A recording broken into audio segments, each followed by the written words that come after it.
Good morning Hyderabad. Welcome to our channel Real Life by Sumana. আমি সুমনা চলে এসেছি নতুন একটা ভিডিওর সঙ্গে তোমাদের সাথে আবার কিছুটা সময় কাটাবো বলে।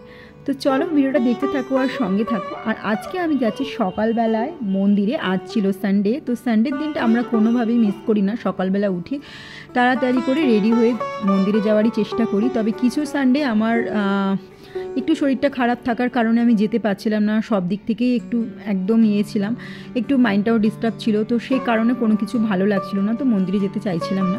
তো এখন আবার মাইন্ডটা আমার একটু ঠিক হয়েছে, তো এখন আমি আবার সকালবেলা উঠে মন্দিরে চলে যাচ্ছি বরের সাথে।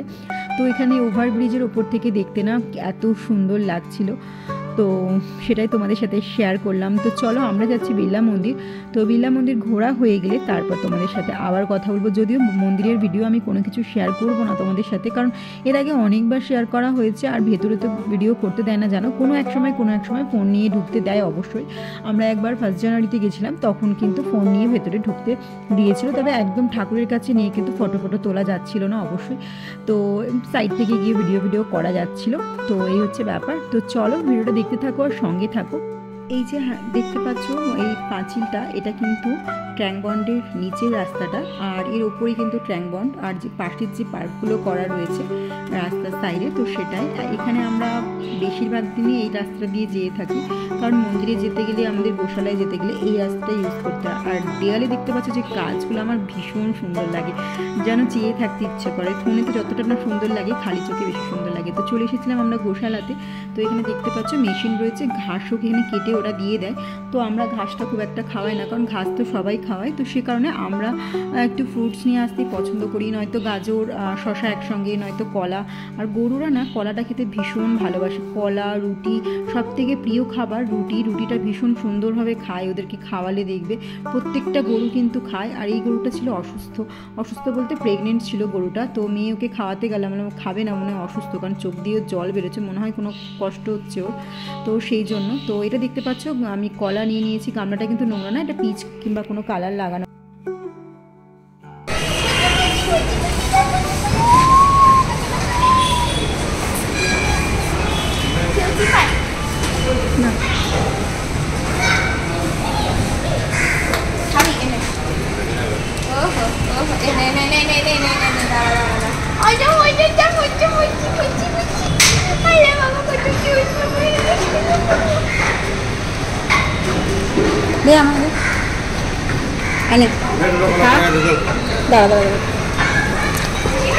তোকে তো দিলাম, বদমাস কেন?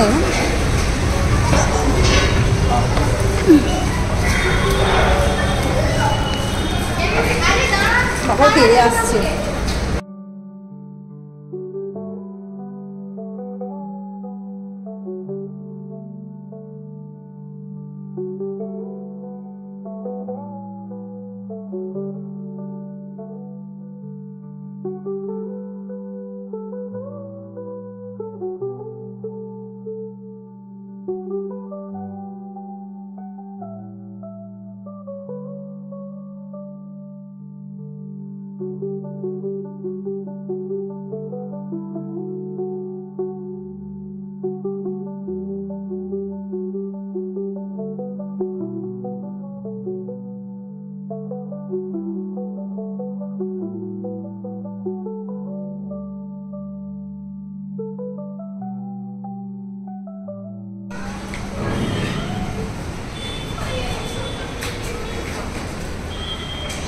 বেবি কিউট বল, ছোট্টটা।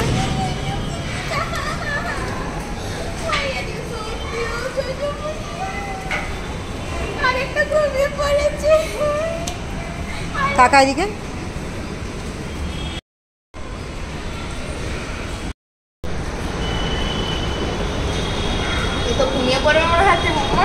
ঘুম পাড়িয়ে দেন। পেছনে আবার একটা ফুচকে আছে রে, কত আছে একটা ফুচকে। এই দেখ আয় আয় আয় আয় আয়, এখানে আয়, এখানে ধর ধর ধর ধর ধর ওকে ধর। আসবে না আমার কাছে, আসবে না। এটা আর একটা ফুচকে। এটা চুপ করে বসে আছে, শান্ত। এটা বদমাস নেট খেত বাবা। এই যাতে যা।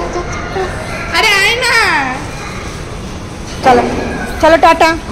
তুমি বসে থাকো, চলো টাটা।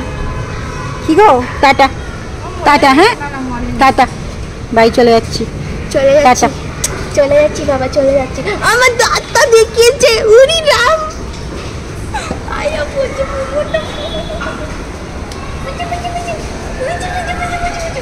তোমাদের আগেই বললাম যে এটা ট্যাঙ্ক বন্ডের নিচের রাস্তাটা, তো এখান থেকে পুরো ট্যাঙ্ক বন্ড দেখা যাচ্ছে। তো দেখতে পাচ্ছ যে রেলিংগুলো সেটাও দেখা যাচ্ছে। আর এটা আমাদের যে গোশালা সেটার ফার্স্ট ফ্লোরটা, সেকেন্ড ফ্লোরও আছে, ওর ওপরেও আছে। আমরা অতটা বেশি ওপরে উঠিনি, তো ফার্স্ট ফ্লোরে গরুগুলোকে খাওয়াচ্ছিলাম। গরু বেশ গোয়ালগুলো না এত সুন্দরভাবে ডেকোরেট করেছে, বেশ ভালোই লাগছিল দেখতে, খুব সুন্দর লাগছিল। আগে এরকমটা ছিল না, এতটা কালার করা অবশ্যই ছিল, তো এখন বেশ সুন্দর হয়ে গেছে। তো চলো এবার আমরা বাড়ি যাচ্ছি, বাড়ি যাওয়া যাক। আজকে রান্না করার দায়িত্বে বরকে দিয়েছি, তো সকালবেলা ওই জন্য আজকে রোল সিটি যাওয়া হয়নি। সকালে মন্দির গেছিলাম আর গোশালায় গিয়ে আমরা পুজো টুজো করে চলে এসেছি। তো এখানে এখনও মাংস ঝুলছে আর এই কড়াটা এখন মাজতে হবে। আর রান্নাঘরে এই যে মোটামুটি পরিষ্কার করে ক্লিন করে নিয়েছি, এই যে দেখতেই পাচ্ছ।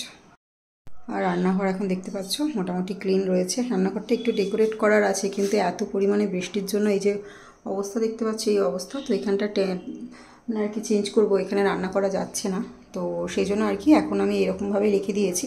তো একটু টাইম লাগবে চেঞ্জ করতে, সমস্ত কিছু গুছোতে। তো যেহেতু পুরো সেটআপটা আমি বানিয়ে নিয়েছিলাম টুকটাক টুকটাক করে রান্না করার জন্য, তো সেগুলো এখন টুকটাক টুকটাক করে মানে ইয়ে করতে হবে। যেহেতু দেখতে পাচ্ছ এখানটা পুরো যে জল পড়ে উপর থেকে, তো এখানে চুনটা ইয়ে হয়ে গেছে, তো সেই জন্য যেহেতু অনেক পুরোনো দিনের বাড়ি, তো সেই জন্য আর কি। তো এখানটা রান্নাঘরটা থাকবে না, এটা ইউজ করা হবে না। এখানে ওই হাঁটা বাটা জিনিসপত্র রেখে দেবো, আর বাকি রান্নাঘরটা অন্য জায়গায় ট্রান্সফার করতে হবে, তো তার জন্য একটু সময় লাগবে, তো সেই জন্য আর কি।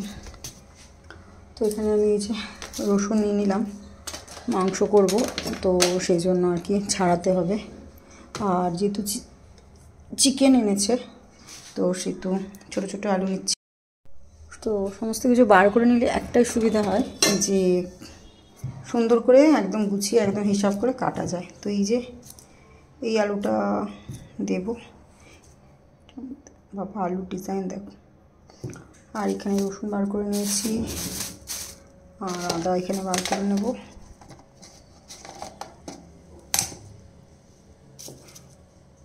তো আমরা দুপুরবেলা খাওয়া দাওয়া শেষে বেরিয়ে পড়েছিলাম একটু ঘুরু করতে। এর আগের দিন আমরা এই পার্কটা এসেছিলাম, সঞ্জীবনী পার্ক। তো এখানে আসার পরে আমাদের তাড়িয়ে দিয়েছিল এক কথায় বলা যায়, কারণ 6টা বেজে গেছিলো, টিকিট দেয়নি আর কি। তো সেই জন্য আর কি আমরা ভেবেছিলাম থাক আগের সপ্তাহে আসবো। তো সেই মতে এই সানডেটা আমি লেট করিনি, একদম খাওয়া দাওয়া শেষে রেডি হয়ে গেছিলাম, যে হজম তো হবে না বসে থাকলে, তার থেকে বরঞ্চ একটু হেঁটেই আসি। দেখতে পাচ্ছ এখানে ক্রিসমাস ট্রিগুলো কি সুন্দর করে লাগিয়েছে, আর সুন্দর করে স্টার কি দারুণ করেছে, বেশ সুন্দর সাজিয়েছিল। আগেও ছিল, আগে অনেক না আরও গাছ ছিল, বড় বড় চাপা কাঠচাপা গাছের ছিল, সামনেটায় ডেকোরেশন করা ছিল সুন্দর করে গাছ দিয়ে। তো সেগুলো এখন দেখছি মরে গেছে, আর টবগুলোও দেখলে খালি হয়ে আছে। তবে হ্যাঁ, জঙ্গলের যে গাছগুলো বড় বড় সেগুলো কিন্তু এখনও রয়েই গেছে। তো মেয়ে এই যে চললো, ওকে ব্যাগটা আমি ধরিয়ে দিয়েছিলাম, যেহেতু আমার ভিডিও করতে অসুবিধা হচ্ছিলো। তো চলো এক পা আমরাও এগোই, আর তোমরাও আমার ভিডিওর সঙ্গে এগোতে থাকো। আর ভিডিওটা কেমন লাগছে ভিডিও শেষে অবশ্যই জানিও।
এখানটা দেখলে না আমার এত ভালো লাগে বলার মতন না। প্রকৃতির মাঝে সময় কাটাতে কে না ভালোবাসে বলো তো? আমার তো ভীষণ ভালো লাগে। আমাকে না বড় বড় জায়গা কখনো টানে না, আমাকে সবসময় এরকম পার্ক, যেখানে গাছগাছলা থাকবে, যেখানটাতে ফুল, নানান রকম গাছ, একটু জলের ছোঁয়া, মানে চারিদিকটা যেখানটা থাকবে না আমার এত ভালো লাগে বলার মতন নয়। আর তার সাথে খোলা আকাশ, খোলা আকাশের নিচে থাকতে আমি ভীষণ ভালোবাসি। আর আমি একটা তুলে নিয়েছিলাম কাঠগোলাপ। আর এই গাছটাই দেখতে পাচ্ছ অনেক অনেক বাদুড়, এই যে ঝুলছে এগুলো বাদুড়, মানে এত পরিমাণে খালি চোখে তো অনেক ভালোভাবে বোঝা যাচ্ছিল। আর প্রচুর দেখা যাচ্ছিল, যদিও ফোনেতে না ঠিক সেরকমভাবে আমি তোমাদেরকে বোঝাতে পারছি না। প্রচুর পরিমাণে, মানে গুণে শেষ করা যাবে না, এত বাদুড় ছিল। এখানে নাকি স্নেকও বেরোয়, কারণ এখানে এক জায়গায় বোর্ডে লেখা ছিল রেস্কিউ বলে, তো স্নেক রেস্কিউ করা হয়, তার মানে হচ্ছে এখানে স্নেকও বেরোয়। তো সেটার জন্য একটু ভয় ভয়ও লাগে। তো এর আগে আমরা যতবারই এসেছি ফটোশ্যুট করেছি আর চলে গেছি। এখানটা আসতে এত ভালো লাগে না। মেয়ে যখন ছোটো ছিল তখন বেশিরভাগ সময় আমাদের এই পার্কটাই ঢোকা হতো, কারণ এই অক্সিজেনের মাঝে আর খোলা আকাশের নিচে সত্যিই খুব ভালো লাগতো। আর মেয়েও একটু খেলতে পারতো, একটু হাঁটা চলাও হতো। এখন মেয়ে বড় হয়ে গেছে, সে কারণে এখন আর অতটা বেশি আসা হয় না। প্রায় অনেক বছর পর আমরা এখানে আবার আসলাম। বেশ কিছুদিন আগে এসেছিলাম, কিছু বছর আগে, কিছু দিন বললে ভুল। তো এখন আর আমাদের না এখানে আসা হয় না। তো আরেকটা জিনিস তোমাদের চলো দেখায়, এই যে এখানে দেখতে পাচ্ছ সাইকেলগুলো রাখার জন্য কি দারুণ একটা পদ্ধতি, দেখে নাও। তো এইভাবে এই আয়রনের একটা এরকম ঘাঁচকাটা করা রয়েছে এখানে স্ট্যান্ড মতন। তো সেখানেই সাইকেলগুলো কিন্তু চাকাগুলো আটকে দেওয়া রয়েছে। আগে মনে হয় এখানে সাইকেল ভাড়া দিত হয়তো, সেই জন্য এগুলোর ওখানে দাঁড় করানোই আছে। আর এই গাছটাতে দেখতে পাচ্ছ আরও ভর্তি এখানটাতে। আমি না এগুলো নোটিস করিনি, আমার বর না যেতে যেতে ওর চারিদিকটা চোখ ওর ঘুরতে থাকে। ও বলছে জানো ওগুলো মনে হচ্ছে বাদুড়। আমি বলছি হেই ওগুলো মানে বাবুই পাখির বাসা। তারপরে দেখছি যে না, সত্যি করেই তো এগুলো বাবুই পাখির বাসা নয়, এগুলো হচ্ছে বাদুড় ঝুলছে। তারপরে এবার আমরা বাড়ি যাব, তাই বাইরের দিকটায় চলে এসেছিলাম। আর অনেকটা ঘোরার পরে তখন ভেতরে আর ভিডিও করা হয়নি। আর এখানে ছিল দেখতে পাচ্ছ পেঁপে গাছ, যদিও আমরা একটা পেঁপে চুরি করে কিন্তু নিয়ে এসেছিলাম। আর চুরি করে বলতে এখানে তো গাছগুলো তো কী আর খায়, আর এখানকার লোকেরা তো সেরকম পেঁপে খায় না। আর এটা হচ্ছে ঘটি পেঁপের গাছ, একদম গোল গোল। বর তো প্রথমে ওর গেছে চোখে, কারণ পেঁপে খেতে খুব ভালোবাসে। তো পেঁপেগুলো পুরো একদম গোল গোল ছিল আর একদম সলিড। তো অনেকক্ষণ ওখানে বসে থাকার পর দেখলো এখানে পেঁপে তো আর ভাঙা যাবে না, এটা ভাঙতে গেলেই তো কেউ, আমি বলেছি তুমি যদি ভাঙো আমি হাঁটা মারবো। আর আমি যখন গাছ তুলি তখনও তো ওরকম চেঁচায়, গাছ নিচ্ছে। আমি একটু গাছের ডাল একটু টুকটাক ভেঙে নিয়ে আসি, নিয়ে এসে যাতে লাগাতে পারি। এটা ছিল গোলাপ বাগান, যেখানটাতে আমরা এই যে দেখতে পাচ্ছ পুরো প্যাকেট দিয়ে আটকানো রয়েছে গোড়াগুলো, যাতে বেশি জল পেয়ে গাছগুলো নষ্ট না হয়ে যায়। তো সেই জন্য আর কি এখানটাতে গোলাপ গাছের বাগানটাতে এত সুন্দর করে সাজানো না, এখানটা আরও ফুল হয় যদিও। আর এই সিজনটায় দেখছি ফুল সেরকমভাবে নেই, নাহলে এর আগে আমরা যখন এসেছিলাম ওর ভেতরটায় আর একটা, ওই যে দূরে দেখতে পাচ্ছ ওখানটায় কিন্তু একটা ফোয়ারা রয়েছে, আর ওর ভেতরেও আর একটা ফোয়ারা রয়েছে বিশাল বড়। তো চলো ভিডিওটা আজকে এখানেই শেষ করলাম। সকলে ভালো থেকো, সুস্থ থেকো, সকলকে ভালো রাখার চেষ্টা করো। যদি ভিডিওটা ভালো লাগে একটা লাইক আর একটা কমেন্ট করে দিও। আর হ্যাঁ, চ্যানেলটাকে সাবস্ক্রাইব করতে কিন্তু ভুলো না।